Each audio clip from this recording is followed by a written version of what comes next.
Hey, this is Andy Jenkins, and welcome back to the podcast. Today, I'm going to land on one of those 7 F's that we talk about pretty regularly in here. So 7 F's, 7 key areas of life. This is all based around that ULA framework where you have, let me just tell you what they are. Fitness, finance, family, field, which is your career, whatever you do full-time, faith, friends, and fun. All of those 7 areas are like spokes on a wheel.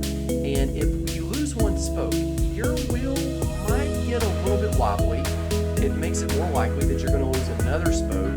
That means at some point you're going to stop making forward progress in life. So you think about that. If you tank your health, that affects every area of life. If you lose your faith, that affects every area of life. All these things are connected. And so one of the things that I try to do here whenever I'm bringing other guests on is occasionally bring someone who has an expertise or a leaning or something I admire in one of those 7 areas. All right, so today I'm bringing you my friend Mark Reed. Mark is a guy that I know from high school. So you think about that trajectory. Over the last 25 years, Mark has, well, we're going to talk about the story a little bit. He now lives in Japan.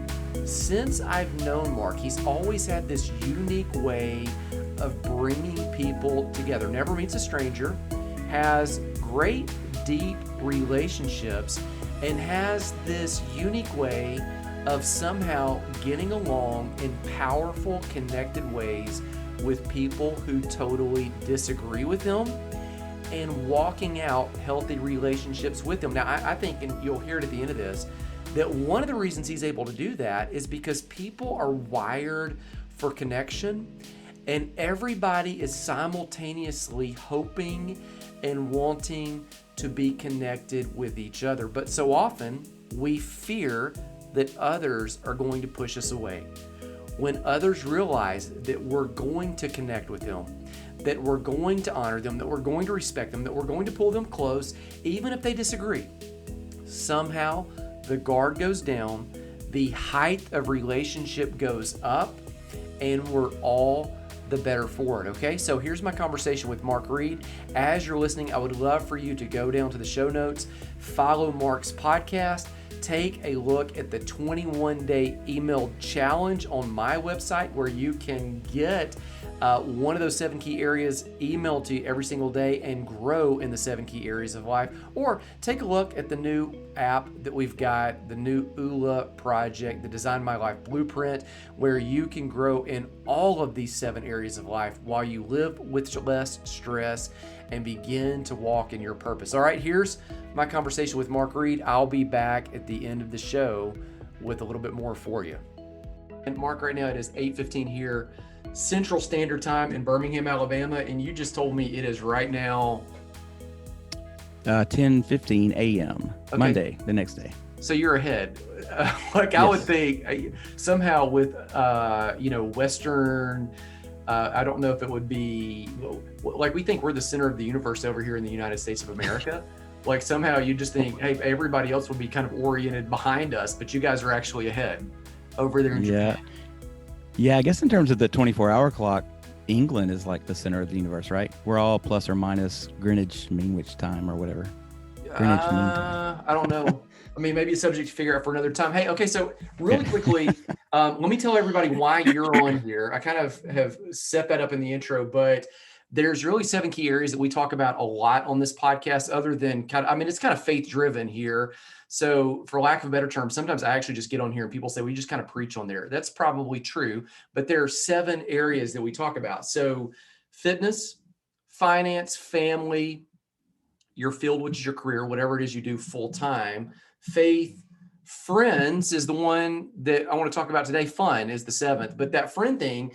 And I'd reached out to you because for as long as I've known you, you've always been one of these guys that can absolutely get along with anyone. And it doesn't matter if they disagree politically. It doesn't matter if they are religiously on a different wavelength than you. It doesn't matter if their lifestyle choice is completely different. And so, when I'd reached out to you, I thought, well, golly, I want Mark to talk about friends. When we think about friends, a lot of times we're thinking about just that inner circle. And I think you absolutely have to have that inner circle of people that can correct you and sharpen you. So I want to talk to you a little bit about that. But Yeah. I mean, like, let's just knowing that the end goal is to get there, talking about the whole friend thing. I want to go there the long way and talk about how you got in Japan, what you've learned from there, because I met you when we were at the same church. It was a Southern Baptist church That's correct. in the middle of, we grew up in a great city. We had a great We high did. school, We did. incredible people. But it was all white working class. So, there Yeah. wasn't a lot of variety and difference there. Mhm. But then you took a bank shot and just headed to the other side of the universe here. Yeah. So talk about that whole journey. Well, long story short, the short version, I had never left. I had hardly left our little hometown area there. Excuse me. And I never left anywhere outside of Alabama growing up. Yeah. So for the first 21 years of my life, I did not set foot out of Alabama, or maybe I briefly set foot in one of the 4 states that's around Alabama. So And that you've was gone it. to the beach and stuff, but not, That's it. you're not Yeah, even, I'd gone to not a world traveler, not even like, not at all. In nothing. fact, Okay. when me going to Six Flags over in Atlanta is like me taking a world trip, right? Excuse me. But yeah, but I had the curiosity. The curiosity was always there. I probably geography was my favorite subject in school. I always liked looking at maps more than I liked figuring out math problems. And by the time I got to college, I went to the University of Alabama. I had to pick a foreign language. So I didn't just want to pick Spanish or German. That's what we all picked in high school. So I went Japanese. Why That not? was the only option in And high school. well, that's what I mean. So when I get to was not. college, right. So you go I for get to Japanese. Yeah, well, I had a little background in some martial arts and stuff, so I could count to 10, but that was about it. And Because you took I wanted to do something Aikido. different. Yes. I didn't Yeah. even think So I about was that till big just and now. Okay, so anyway, but you take Japanese. yeah, well, that was the basis of it. I had studied Aikido and Judo, so I had a background in that stuff. So, I could count Ichi San Chi, I could count in Japanese. And that's all I could do, though. It was really not a good reason, but to take a whole language. But I did. And through that, I fell in love with the culture. And I made Japanese my minor. And by doing so, I found out about opportunities to teach English. So it was my first job back in 1997 out of college was teaching English. So you So moved to over the years. Japan to teach English, Yep. and you just never And came back. well, no, I did. That's where I was Oh, going next. Is that I went back and forth a lot. I only spent 1 year there, and then I came back to the United States, went to grad school at Florida State University, where I studied religion and philosophy, and got a master's there. And then I went a bunch of different places, and I went back to Japan in 04 and 05, and that's where I met my current wife. But I left again, went to law school, became an attorney, and then did that for about 10 years. And then, I told you this is the short version of the story. And then 2 yeah. years ago, I came The short version is like getting all these extra little chapters. So right. I came back about 2 years ago and married my wife. okay, so that whole time that you're bouncing around, you've only been married just a couple of years, is what you're saying. Correct. So that whole time you guys are together, or no? Like when you're law school and all this, and Yeah. No, we dated in 2005, and okay. I left Japan, and we stayed in touch. And for the most part, that amounted to me saying happy birthday to her every April. And then in 2018, Yeah. we just that we just started the conversation back up. And that led to me saying, well, hey, why don't you come visit me in America? I was still in America in 2018. And so she did. And she met my family and we had a wonderful time. And at the beginning of 2019, she said, well, why don't you come to Japan? I'm like, well, why not? So Did you fast come to forward. visit or come to stay? Well, I think her invitation was more of a, why don't you come stay and we'll see how it goes. So like when I came over in 2019, I'm on a 90-day tourist visa. So we got like 3 months to figure it out whether I'm staying or going. No pressure. Yeah. Right. But we didn't get married within that 3 months. I just got a excuse me. Um we didn't get married within that 3 months. Things were working out fine, but I wanted to make sure that we didn't rush the decision. So I did get a job teaching English at a university. And so I could change my visa to a longer term work visa. And, and eventually when the time was right, then I proposed and we got married. So now I'm on that spouse visa. Okay. So does that mean you're a citizen or no, or you're on a visa? Well, I'm on, I actually go tomorrow to pick up my renewed one. I still have to renew it. I'm on a spouse visa now, which is a nice one. That means I could do any job. I could work at McDonald's if they would hire me. I don't have to have a specialized job now. Yeah. No, I'm a citizen and will always be a citizen of the United States. I'm a resident of Japan, But I could, if I wanted, down the road apply for citizenship. The next step would be applying for permanent residency. Kind of the equivalent of like a green card in the United States. So if I applied for PR, permanent residency, and I got it, even if my wife and I divorced, I would still be allowed to stay in Japan for the rest of my life. Gotcha. Okay. All right. So tell me about one of the latest projects there in Japan is the Zen Sammich podcast. Yes. What cranked that up, and what's the whole point of it? Well, wow. The origins go back to the 2020 election. And I, like many people, just are so frustrated with the political polarization of the United States. And now I've got my own political opinions, and I'm a political minded person. My major in college was political science. But what bothers me is intolerance on either side of the political spectrum. Whether you're right wing or left wing, and I'm not here to advocate either side. I don't want to convince anybody. I just want people to have take a rational look at what the arguments are instead of just name calling and finger pointing. That doesn't get you anywhere. And so I wanted to. It first started as a website before a podcast, where I wanted to put articles that didn't take a hard right or left stance. And I'm not advocating being a centrist on purpose either. There may be some issues where you do take a stance that leans further right than usual or further left than whatever usual is or centrist is.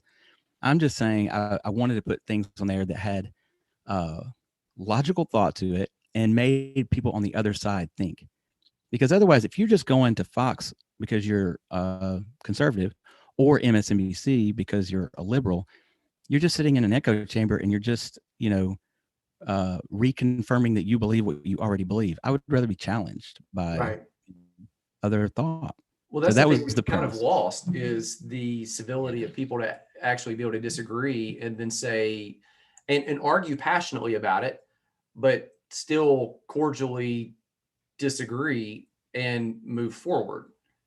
I agree. Like it's gone. Because at the end of the day, Andrew, we all really want the same thing.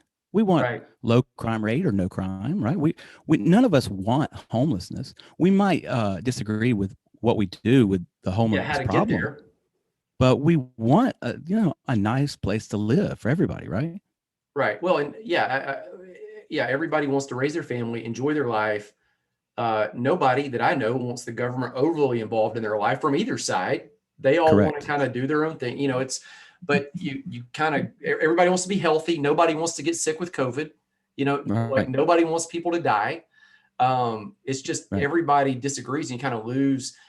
I think if you could get rid of the politicians and get just people like normal guys in the room, like you'd probably, or women in the room, you'd probably come up with a completely different solution that everybody's like, oh yeah, that kind of makes sense. Or if you could just Yep. cut off all the news. So the podcast starts as a website to share ideas, basically. Yeah, I was asked like it was more than a year ago. I was asked to write an article for a blog, and or to write 2 articles, and I did, and they were published, and I enjoyed it so much. I thought, well, I'm gonna start my own blog, and then I enjoyed that, and then at first I thought, well, I'll start a podcast as a supplement to the blog. And what has happened is the podcast has taken over, like more, the vast majority of my attention is on the podcast now. Right. And the blog is sort of, secondary to the podcast. Okay. So where does the name for the blog or the podcast now come from? And I'm going to put a link to it. I'm going to put a link down in the show notes. Like, what does that even mean? Well, it's purposely enigmatic there. Well, the Zen part, I do. I have an interest in Zen. I would call it philosophy. I would not call it a religion. But I would say it's secular Zen. Just in essence, in not being in the moment, being in the now, and appreciating this moment, this very moment that we have right now, even, and being grateful that we're alive, because that's not always going to be the case, right? And that's Zen to me. And so I do I do some discussion of mindfulness and being present, but I'm also very practical, very realistic. I don't advocate. I joke on the podcast, like my podcast is not for an aspiring Buddhist monk to go meditate for 5 hours at the top of a mountain. That's no, it's not. I've heard your podcast. It is the opposite of that. It's exactly, in many ways, it's a bunch of people talking and having fun and enjoying the moment. Well, that's it. That's the Sammich, and that's the Sammich. That's the Sammich right there. Because like I said it this way once, that like a sandwich, it's nutritional, so it's nutrition for your brain, but sandwich is just a little more fun. So in everything I do, I try to incorporate having fun, because if you can't have fun in life, I feel sorry for you. It's going to be a long ride. If not, right. There's a lot of hard knocks coming. If you can't have fun through that, yeah, it's going to be a big deal. Okay. So on the Zen Sammich, I've heard, Rob and Andy have been on there multiple times. I mean, I've seen some of your other stuff on there, but right. Rob and Andy, like I know them both because again, grew up knowing those guys. And what I've caught wind of is over the last maybe year. I mean, we're in COVID, we're on quarantine and all this. Evidently, you guys knew each other well, because did you ever ride in the Kreitline Cruiser? Are you kidding me? I was a fixture in that car. Well, I thought so, but like, Rob got married, and I saw like a post, his wife said something about his maturity level or something, which is true. Like he can put it on when he needs to. But I thought, I just wonder if he's told her about the Cruiser and all of that, which, I mean, for people that don't know, the Cruiser wasn't like an old Oldsmobile that basically could crash into buggies, crash through leaves, or whatever. It was just it was a tank. Yeah, back before you had a civilian grade tank. Well, yeah, back before you had like MTV doing stuff like Jackass and all the other shows. Like you guys were kind of just doing your own version of this stuff, but nobody had, thank goodness, when we were growing up, cell phones to record stuff with. Right. Like that's good. I'm grateful for that. Yeah, we would have been canceled by culture a long time ago. Well, I mean, I saw. We'll come back to that different subject about being canceled. Yeah. Because there's a little known story about you getting kicked out of basketball games that I thought about when I was just kind of prepping. Okay, what are the things I want to talk to Mark about? That's not one of them. You don't want to talk about. You would have been. So, all right. The Cruiser. So evidently you reconnect with these guys through COVID? It was pre-COVID. What had happened, this connects a little bit to your original question of, how did I wind up in Japan? So I kind of, I went off the radar after college. I mean, physically and just I wasn't anti-social media. I just wasn't interested in it. And well, I take that back. I had a Facebook page for a little while. This is more than a decade ago, and I'd had like a kind of a relationship that didn't work out. And then I noticed that Facebook was bringing me more pain than pleasure because I was constantly checking so and so's status and what's going on in so and so's life. And I'm like, why am I doing this? Why am I doing this? So I just got rid of it, and I didn't have any social media for I don't know how many years and years. And I didn't stay in touch with anyone. And then when I got back on Facebook in 2018, I purposely stayed under the radar. I didn't seek anybody out. And I didn't think anybody could find me. I didn't even have a profile pic. My profile pic was the dude from the Big Lebowski. And then somehow, lo and behold, Rob Crotline found me. And I don't know what rock he looked under and discovered me. But when he sent a friend request, this is my old pal. I'm not going to deny his friend request. But the moment I did, accepted his friend request and reconnected, then boom, boom, boom. Like I guess I showed up on so many people's suggested friends. I mean, that's probably how you and I got back together. And I just showed up on so many pages. So, I mean, within a month, I went from like having 10 Facebook friends, which 8 of those were like Japanese locals, right?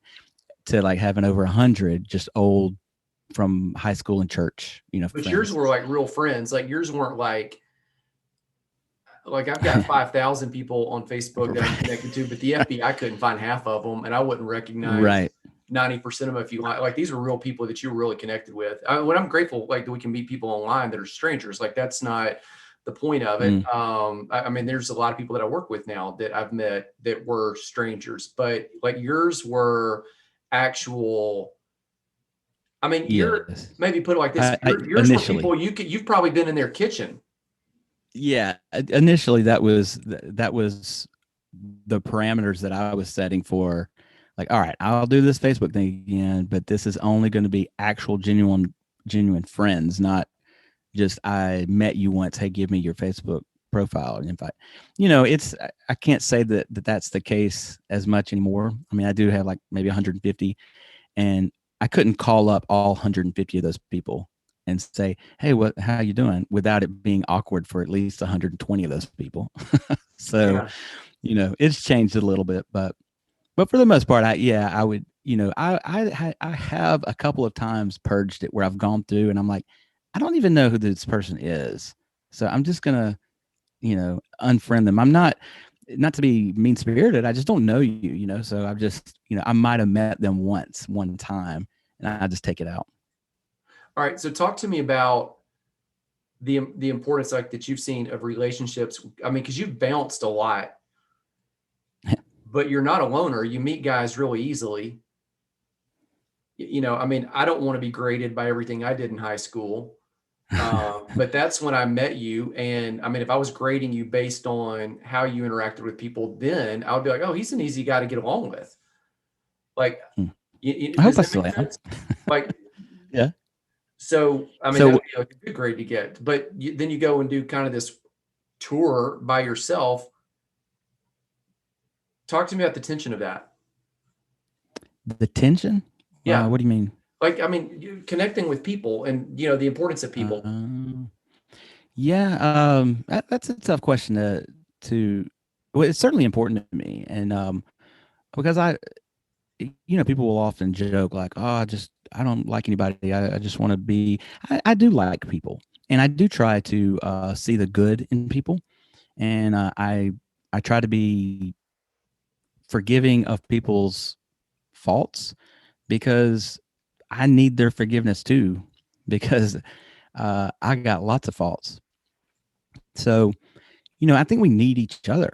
That doesn't mean I don't like my alone time too. I like to be alone plenty. But, when I meet people, let's say you meet somebody and you don't particularly like them for whatever reason, and it could be something petty. They're just something that they just have an annoying habit. I recognize that when it happens, when I meet someone like that, and I don't know, I flip a switch in my brain and like learn to appreciate or love that person because of that idiosyncrasy, and ignore my own sort of annoyance of it. And I mean, to get back at the essence of your question, I've needed that um, mentality because I've bounced around so much. Because I've moved many places where I didn't know anyone. I moved to Vermont for a little while, and I did not know a soul. I mean, I didn't know anybody. And I mean, I even thought about, I could just go by my middle name. Like I've never gone by my middle name before. And, I had, I got up there and I'm like, I can change my name. I can change my personality.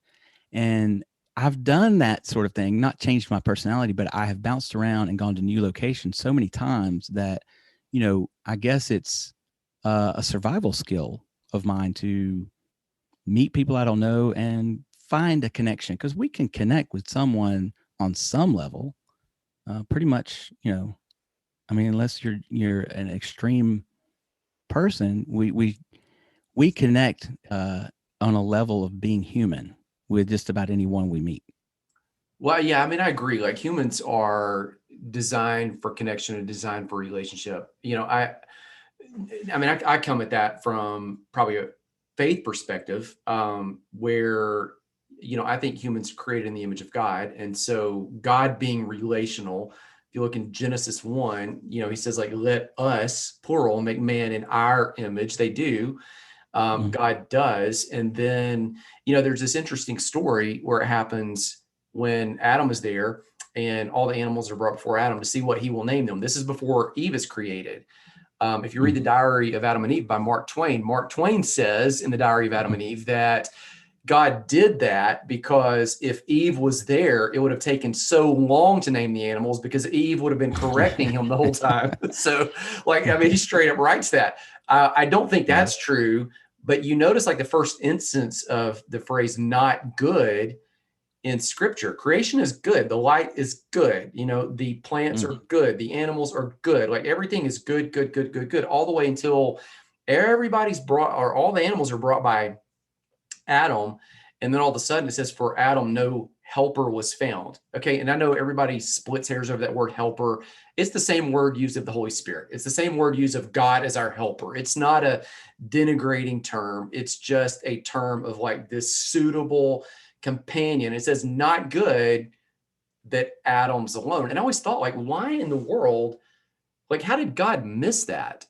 That like all of a sudden we're going to have a not good. And like one day it dawned on me, I was like, I don't think it was a surprise to God. I think it was just Adam was a guy, and like any other guy, he needed to see it himself. And so all of a sudden, Adam needs to see it's not good that I'm by myself. I was created in God's image. I was created for relationship. I need the connection. Does that make sense? Yeah, of And, course, absolutely. and so often we like skew that thinking I need the connection with people who are just like me, people who totally align with me politically, people who, don't annoy me, people who speak back to me exactly what I want to hear. And I don't think that was it at all. I mean, I think it was No, like, it was, it's. I mean, go ahead. I tell my I tell my wife, my wife's Japanese, and but she speaks English very well. Her English is much better than my Japanese. I get along in Japanese, but we primarily use English in the house. But when we got married, I described to her, well, the word marry literally means you take two things or two people and they become one. And so I jokingly said, so I'm half Japanese now, and you're half American. Half American. And yeah, and I joke, or you're half white guy or whatever, and I joke about it. But our differences are a blessing, like I see the world in a different way, and it's made my world bigger. It's Right. made my world brighter, right? Because it's not just this white guy, southern guy from Alabama. Now I mean, I'm not literally half Japanese, but I have to think of the world as how is she seeing it through her eyes? And it's like opened a whole new world to me. Right. And so making connections with people, making connections with friends, and with your spouse or whatever, it does that. It makes your world a little bigger, a little brighter, if you allow it to. Yeah, well, yeah, it'll take you into areas that you would not have explored. I mean, think about some relationship that I can actually surf. Most people don't know that. It's because I have a friend, That's awesome. I've told the story before, that actually made me go surf with him. He was a legit pro. And Hmm. like the first time I ever went, I got up on the wave because Scott turned the board and basically he showed me how to jump up on sand on dry land. And then, as soon as he turned the board, it was a wave I would not have taken. He shoved it into the wave and, basically yelled, "Jump up now." And like I jumped up, in San Yeah. Diego, and I made it, literally all the way in. And I felt like I was stellar. And then I looked and watched him come in, and he looked like, man, he wasn't even on waves. Like he could just move it around. He looked like Yeah. Jesus walking on water, but I'm sitting here, but like it's friendships like that will take you into places that you would not have Right. and show you things that you would not have. I mean, honestly, if you didn't have the relationship with your wife, you probably wouldn't be in Japan right now because it was I her wouldn't idea. be in It was her idea that you go Japan. back. Yeah. I mean, having that job teaching English right out of college, it did set the stage for my life. Like having that sort of amazing opportunity right out of school, I led the next 20 years of my life in adventure mode. I mean, I at one point in time I lived in Greece and I lived in England at one point, and but there was a part of me that always wanted to get back to Japan. But no, I probably wouldn't be back here right now if it weren't for her. That's for sure. All right, so take me back to, I've kind of hopped all over the place. Me too. Take me back to, connecting up with Rob and that kind of stuff. So Rob friends you on Facebook, that starts growing. Mm. Um, man, relationship like that, just pick up from where you left off. Yeah, well, me, Andy, and Rob, we were for a while, for a certain amount of time during the high school years. We were a trio, and so we were. So yeah, it was kind of like just. It was almost like, we just went to sleep for 25 years and woke up and it was the next day. I mean, we were right back at it. So, Yeah. and I can't remember how it started. And when I first got him on the podcast, I might have even invited and just said, well, I do remember how it started. This was months ago. And I won't go political here for this conversation, but I did post something that had a political angle to it. And I believe you might have even commented or at least a liked something Rob or somebody said, but it was after the January 6th Capitol riot, and They don't it y'all was call it a a riot poll over that there? I mean, that's kind of political. that I'm may just have. wondering, like, what do they call it? They call it a riot over there? Well, they don't call it. It's if I'm calling it that, I got it from something I read from Over whether it's here, like, BBC or depending on what you call it, it like identifies like exactly what side of the political aisle you're on. yeah. I Which mean, I I would don't call it an care. insurrection. I was Yeah, gonna say I mean, if we you say we could insurrection, go. that like, yeah, yeah, you voted for Joe. If you call it an insurrection, it's like Well, if you see it somebody drive around it still with a mask on in the car, you're like, oh, you voted for Biden. I mean, anyway, yeah. I mean, it's not important, but anyway, Well, it's interesting, and I yeah, don't have a problem discussing any of those things, and I won't go too far just because that's not the theme of this particular podcast. But yeah. I mean, you are talking about people like storming the Capitol building. But anyway, Storming while the police move barricades out and take pictures, right? So fair enough. it's Fair bizarre. It's enough. like, Fair, yeah, I mean, fair like enough. It is bizarre. I think bizarre is the right answer that fits for both of our descriptions. I think It's that's where bizarre either way. it is bizarre, whatever you make of it. Yeah, it's Whatever you make of it, it was a bizarre bizarre is occurrence. right. Yeah, Yeah. So just like it, to get to the point, just like it's sort of sparking a conversation here. yeah. I had posted something on Facebook and it sparked a kind of debate or conversation in the comment section Debate that would went on and on. it would spark a debate. It wouldn't spark a conversation. Yeah. And so, Rob had some things to say and Andy had some things to say. And then, I thought, well, why don't you guys come on the podcast and we'll just talk about it? And so they did. And that was a very successful episode if you measure success by the amount of downloads it got. Yeah. And So and it rekindled our our dormant friendship, and we basically plan on doing that like once a month. I mean, that's the plan now. We just finished one, in That's the fact. rhythm. Yeah, I see them on there all the time. Do you guys all agree politically? No, and That's why I that's thought what's you didn't. no, that's what's great. If you draw a line, if you want to draw the left right spectrum line, and you put a dot in the center, Rob would be, and I hate to characterize them, but I don't think they would disagree with where I'm No, going they to put would. them.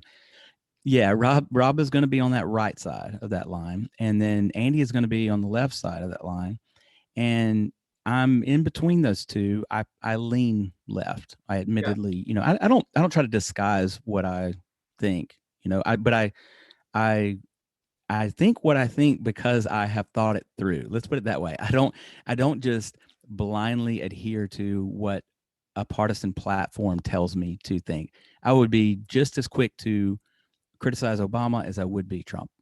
Well, I mean, that's a good thing about those guys because I would agree with you. Rob is on the right, but I mean, he can argue. I mean, if the Sure. left's right, if the left is correct on something, he'll argue. I mean, I've heard him argue.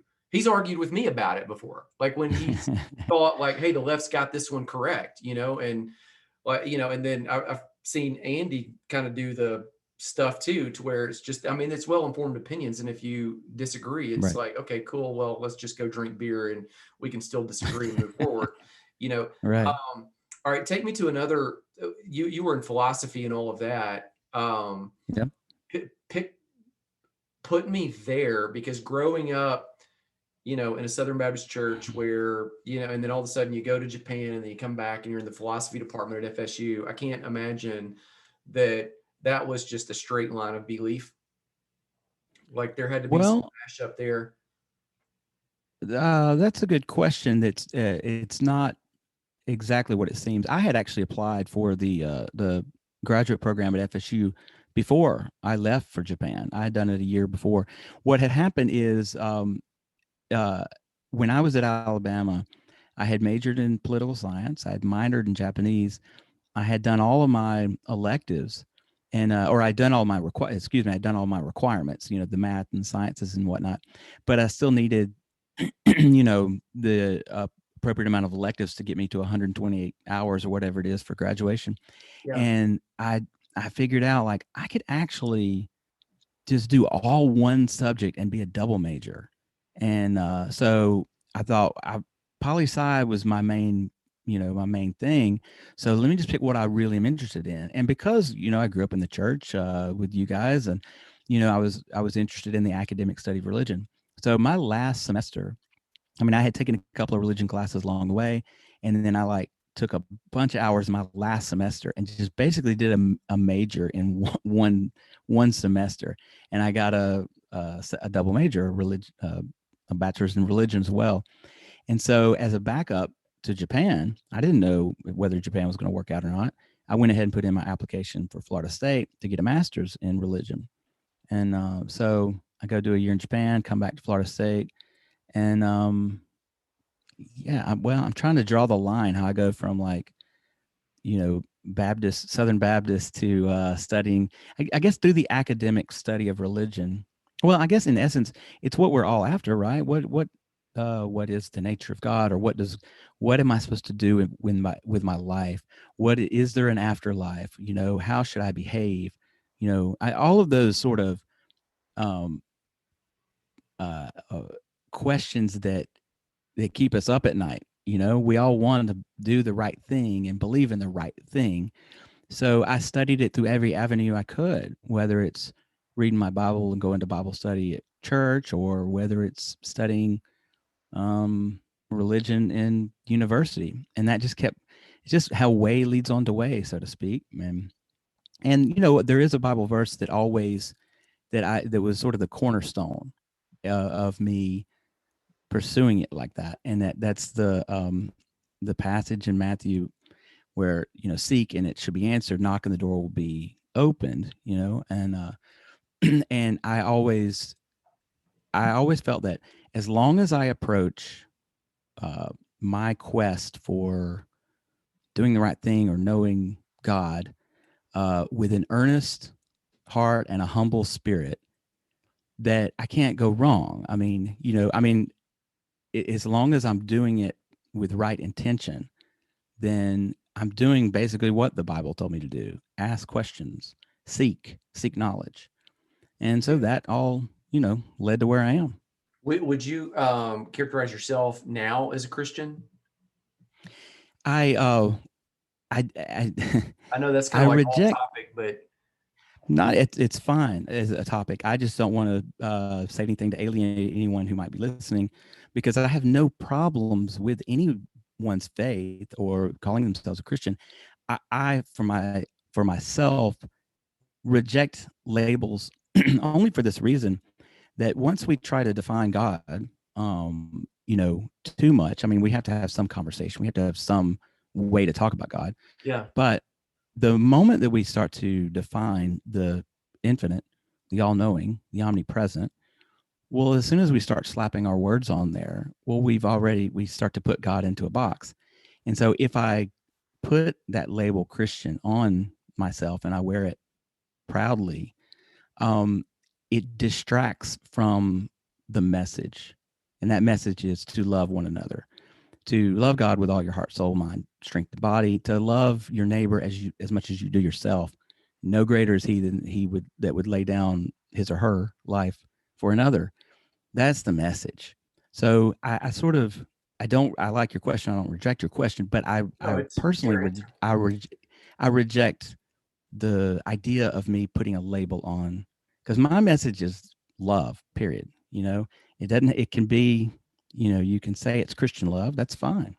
You can Yeah, say it's it's funny Buddhist because love. you, That's and I don't fine. know if much of this will be background or not, but you know, uh, reject or whatever the question, but then answer it by straight up quoting Jesus for every single point that you Sure. made.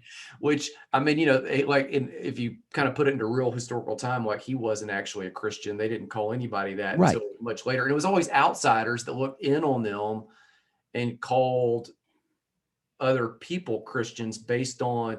I mean, his Christ-like. Christ was Christian his just means title. Like Christ-like, right? it meant anointed one. Like it was carried this supernatural power. And they looked at those people and said, man, the way they love each other, the way they walk in this healing, the way they walk in connection. I mean, Rome even said they take up, the homeless and the orphans, and not only their own and care for them, they take up ours and care for them. So like when they saw that, like there was some Mhm. contagious thing where they just said, like in the city of Antioch in Acts 11, oh my gosh, like they are embodying everything that he embodied, and outsiders labeled them, not insiders.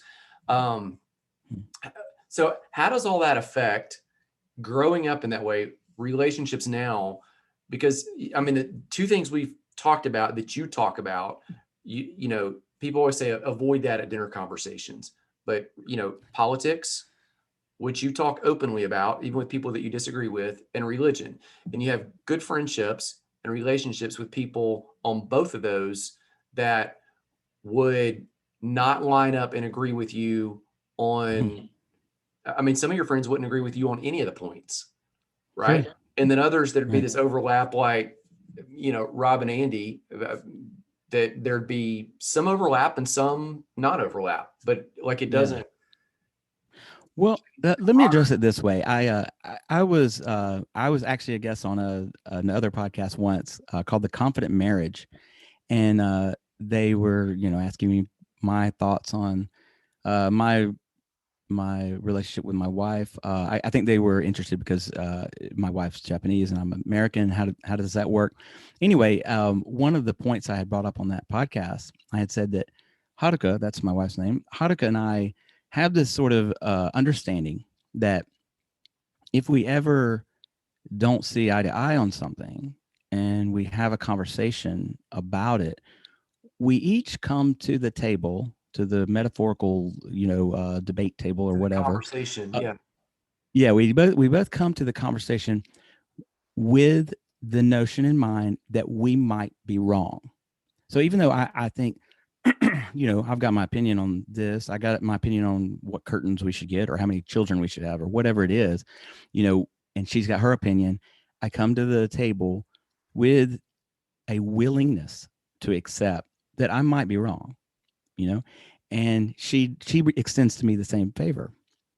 And through that, even if we don't convince the other 100%, you know, we have a dialogue that almost never ends in any, well, it's not almost, it never ends in a fight. We never argue. We discuss with that willingness to accept that our opinion might be wrong, and we might shift a little bit one direction or another, but we don't fight. And Give me so an I guess example. Give me an example of sure, go like ahead. something y'all have discussed, either where that approach has happened with either your wife or any other relationship where that, okay, I'm coming to the table, I have a definite opinion, I think I'm Hmm. right, but I might not be. Yeah. I can't, there's not one that just pops in my head immediately. We recently bought a house. Like, I mean, this, I'm in the house now that we purchased a couple of months ago. And, there were lots of conversations about that because while the house is bigger, we are now in a more rural part of Japan. So, we're out in the rice paddies. And so there was a lot of give and take, or, going back and forth about the pros and cons of that. And that can be it had the potential to be a contentious discussion because you're talking about, this is a major life purchase, right? We're going to buy a home and ideally live in it for the next 40 years, maybe. So it's a big deal, but it never escalated. Even when somebody really wanted, to go one way or the other, um, it never escalated we never let it never got personal. And we Yeah, always try to understand where the other person's coming from. gotcha. All right, give me a real world scenario where that's helped, like just anywhere else. Like, give me an example, like when you've had somebody on your podcast where there was just massive disagreement, or somebody at work, or somebody, a friend, like, because I think the whole Well, thing, okay. yeah.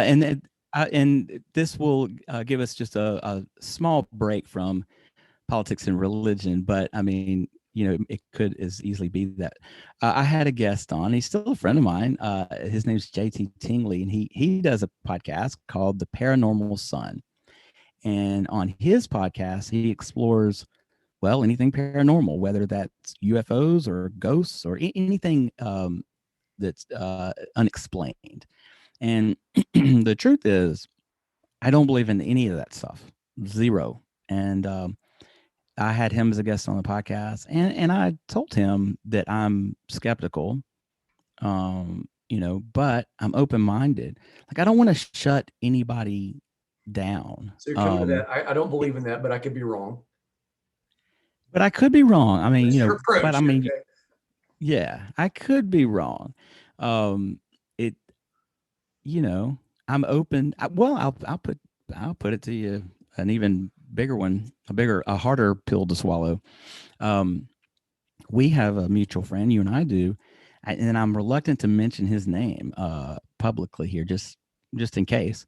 But who is a genuine flat earther, Because and we're gonna air this to a couple thousand people, and so that's so why I'm not we going to don't mention mention his him unless name. he's, which is fine if he, if you want to. Does he do a podcast about flat Earth? No, he Okay, doesn't I wouldn't mention out him it then. publicly. He Yeah, doesn't he mention does. it, If he so did a don't out podcast him. about it, then no, I mean, yeah, no. In outing fact, somebody that's already out there, outing themselves about something is fair game, in my opinion. But of course it yeah, is. outing a If flat they've put it in, right, if they've put it in the public domain, it's out there, yeah, it's out but this is what he's confided with me. And I mean, there are some religious views he has that he didn't want to tell his wife. But and that those had to do with the rapture. And so uh it's been tough to that's really challenged my uh my whole philosophy here of coming to the table with the willingness to admit that I might be wrong. But I do still try that approach when I listen to flat earth theories. Do I think the earth is flat? No. But and it's going to take a lot of It'll take a convincing to get me lot of there. convincing. I saw a documentary the other day, man. If I wouldn't have fallen asleep during the middle of it, which I fell asleep because it was late at night, I probably would have been convinced because like they straight up know their stuff, like right. But if you come, yeah, but if you Right. come with that approach, I mean, like I'm convinced of my standpoint, but I might be wrong. Or Mm. open to hearing fully what you have to say. That's just straight up Stephen Covey, man. Seek to understand, not be understood first. And If everybody did and that, I it means like you'd probably give, you know, uh, Trumpers a different point of view as well as never Trumpers, right? mhm. Means you'd probably listen to people who are coming this from a Christian Western centric worldview as well as people from the East. Yeah. And I don't mean to jump in here, but I mean to Go get ahead. to your point. Well, I mean, I think this is the crux of the point. That person that I'm referring to, it has strengthened our friendship. Now he knows that I don't believe the world is flat, and I know that I'm not going to convince him that the world is round. He is of the mind. I think you could take him up into a spaceship and Fly circumnavigate a around it. globe, and he would still come up with a theory as to how that was an illusion. I Maybe we do should take believe up that. a GoFundMe and fly him with Elon Musk. Just Yeah, yeah, go up, yeah. or yeah, Jeff Bezos, Branson.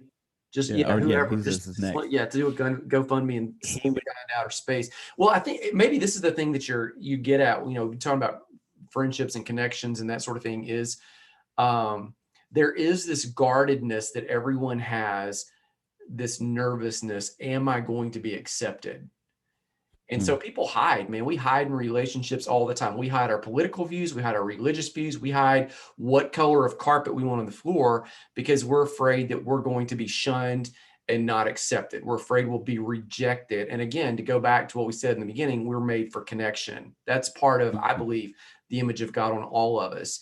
And when you meet somebody who is flat earther, who is politically different, who is religiously different, who is grew up in a different neighborhood, other side of the planet, whatever, like they're initially thinking some of the same stuff that you're thinking is like, am I going to be accepted even though I'm different? And when you call out the most different thing about them that could be the most insane, even if mm. it's flat earth, okay, I'm not saying that's insane, but just saying the thing that is the thing that is like, and you're still like, hey, I see you, I still love you, I accept you, let's just meet in the middle. Like at some point the walls go down and then connection happens, and you don't Yeah, have to change each other, but in the process you both become changed, if that makes sense. absolutely. In fact, I think that's why that person is willing to confide in me is he knows that I won't give up on the friendship because I don't agree with him, because it would be a silly thing for me to give up the friendship.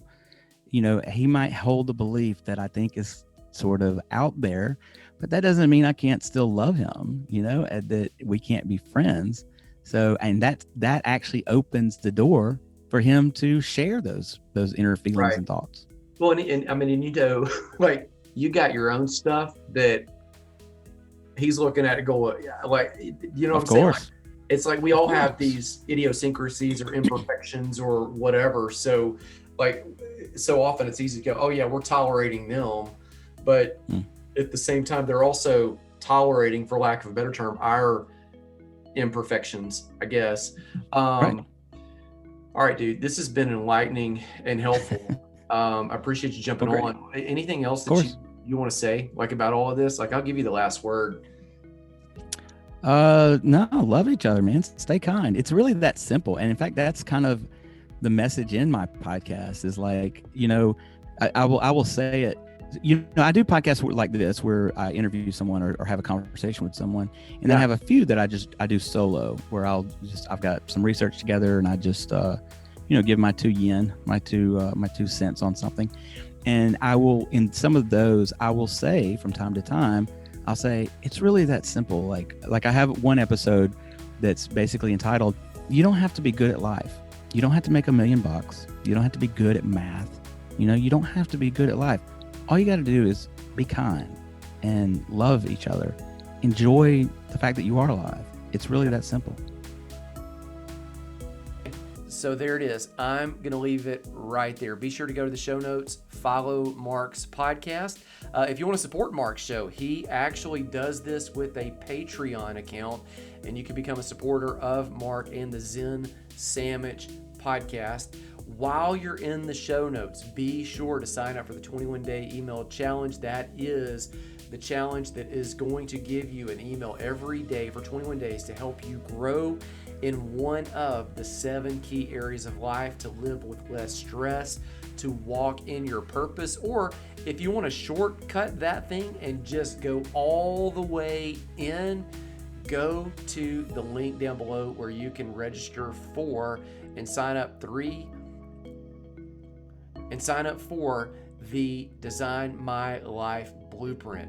30-day money-back guarantee, rest assured, real results that will help you define the life of your dreams and then begin taking steps to move into it. That's it for today. My prayer for you as I sign off every single week is that the Lord would bless you, that He would keep you, that He'd be gracious to you and shine His face of favor on you, that you, just cueing off what Mark said, would be able to push beyond the labels, to love your neighbor as yourself, to think on the things that you see in others that are lovely, that are good, that are pure, that are of excellent report, that you would, as Proverbs says, be the iron that sharpens iron, that you would, as Proverbs says, refresh others so that you also might be refreshed. Until next time, grace, peace. I'll see you again soon.